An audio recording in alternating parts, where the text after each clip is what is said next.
سلامونه دوستانو، راځئ چې د دې جملې زده کړو. لغتونه زده کړو په الماني ژبه باندې مهم لغتونه دي. دوستانو موږ سره یو اوفنن ده، یو اوف مخن ده، دواړه یو معنا ورکوي. که هر یو تاسو استفاده کوئ، دواړو معنا دا ده خلاصول، خلاصولو ته. لکه زه وایم هغه کړکۍ خلاصوي یا پرانیزي. په دواړو طریقو یې وایم. اول داسې وایم Eröffnet das Fenster. eröffnet das Fenster، یعنی هغه کړکۍ خلاصوي. دا یوه طریقه شوه موږ سره. دوستانو موږ سره بله طریقه داسې ده. macht das Fenster auf.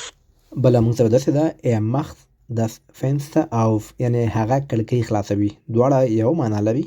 که هر څنګه تاسو وایئ هغسې ویلی شئ. دوستانو یوه بله جمله هم موږ وایو، وایي کړکۍ خلاصه ده. دا کړکۍ خلاصه ده.